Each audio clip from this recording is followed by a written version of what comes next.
Buen día. Hoy un nuevo episodio de la Reumaguardia, donde realizamos un monitoreo de las publicaciones científicas más relevantes del último mes. ¿Qué monitoreamos usualmente? The Rheumatologist, RMD Open, Annals of the Rheumatic Diseases, ACR Open Rheumatology y Arthritis and Rheumatology. Ahora le toca el paso a RMD Open. Traemos 8 trabajos, entonces vamos para que sea corto. Primer trabajo, muy interesante, un reporte del rendimiento de la resonancia magnética contrastada de cintura escapular en polimialgia reumática, donde se demuestra una alta prevalencia de inflamación no sinovial, o sea, alrededor de tendones y cápsulas como peritendinitis y capsulitis, con una gran capacidad de discriminar pacientes con y sin polimialgia reumática. Esto puede tener una mayor capacidad para discriminar otros diagnósticos que la simple detección de sinovitis. Cada vez vamos aprendiendo más de polimialgia reumática, ahora viene el cuento. Esto va a ser muy importante dependiendo de lo que uno tenga disponible. Si es una persona que tenga la capacidad de hacer ecografía musculoesquelética, realmente esto puede que no nos cambie mucho la vida. Pero si no tenemos esa disponibilidad y tenemos duda diagnóstica, sí que podría ser útil. Segundo, un trabajo donde a través de Machine Learning, en una base de datos de 28.552 pacientes con fibromialgia, identificaron características asociadas con el uso de opioides a largo plazo en fibromialgia.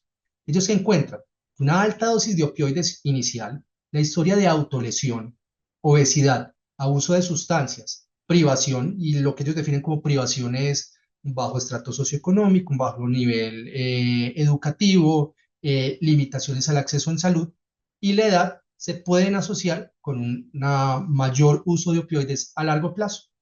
El tercer trabajo, una cohorte de mundo real donde reportan los determinantes de progresión radiográfica en artritis psoriásica. Ellos encuentran que al menos en su cohorte, la edad y el daño basal se asocian a una mayor progresión radiográfica y que el sexo femenino se comportaba como un factor protector. Ahora, ellos mismos mencionan que hay una baja tasa de progresión radiográfica con los protocolos actuales de tratamiento en pacientes con artritis psoriásica temprana.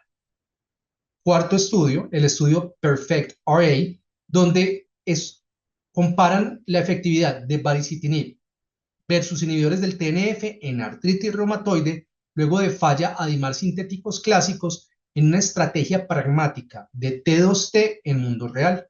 Los resultados sugieren una superioridad de baricitinib sobre el inhibidor del TNF para obtener respuesta a 12 semanas, incluyendo todos los desenlaces clínicos y los desenlaces reportados por pacientes que se habían programado para evaluar.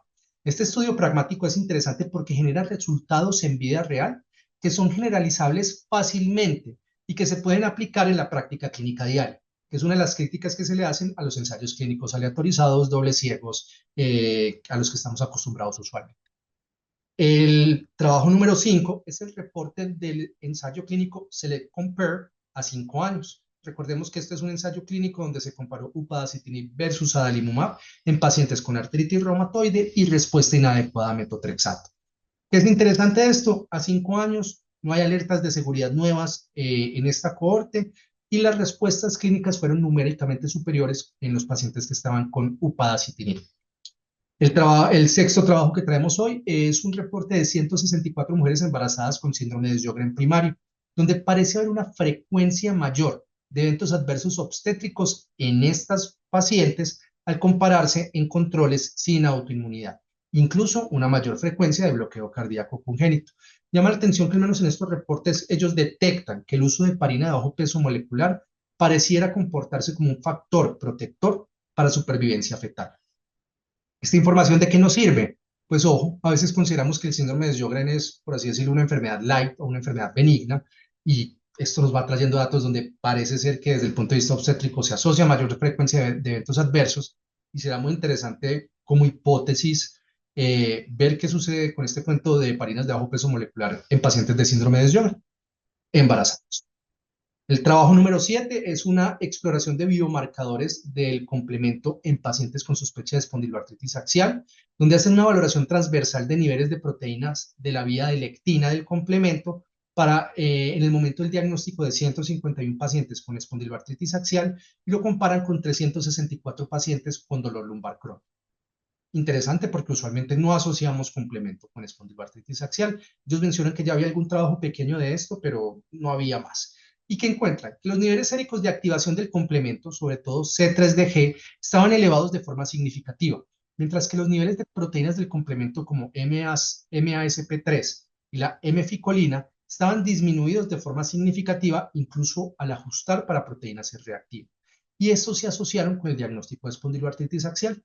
Entonces, será interesante ver a futuro qué sucede, porque definitivamente necesitamos más biomarcadores o más ayudas para hacer diagnósticos oportunos de espondiloartritis axial. La resonancia y el HLA-27, aunque sirven, ayudan, no lo son todo. Entonces, será interesante ver en qué para este cuento de la vía del complemento como una posible ayuda para diagnosticar espondiloartritis axial. Y para finalizar, el reporte del trabajo número 8 que traemos hoy de RMD Open es el reporte de tabaquismo en esclerosis sistémica. Entonces, nuevamente, cohorte EUSTAR evalúan el tabaquismo y encuentran que esto se asocia a una supervivencia reducida en hombres con esclerosis sistémica, tanto en los que son anticentrómero positivos como los antitopoisomerasa positivos. Adicionalmente, en estos aumenta el riesgo de mortalidad del tabaquismo y el solo tabaquismo aumenta la probabilidad de progresión cutánea y de progresión de enfermedad en cualquier órgano. Importante porque es nuevamente más evidencia para decirle a los pacientes, ojo, es ideal evitar el tabaquismo en esclerosis sistémica. Los invitamos a que participen en la sección de comentarios, que quieren escuchar, cuáles son sus temas de interés. Síganos en www.reumatimes.com, donde podrán encontrar cubrimientos de congresos de reumatología y resúmenes de actualidad. Encuéntrenos en YouTube como Reumatimes y Facebook como Reumatología Online o como Reumatimes, en Instagram como Dr. Sebastián Herrera o Reumatimes, en X como Reuma Online o Reumatimes, y recuerden que también estamos en TikTok como Reumatimes. Adicionalmente, recuerden que en www.reumatimes.com está el cubrimiento del Congreso Europeo de Reumatología, donde tenemos 4 días de cubrimiento de los tópicos selectos y de los tópicos más interesantes que se discutieron este año, para estar al día en la reumatología. Los esperamos con información concisa y de utilidad en un próximo podcast. Hasta pronto.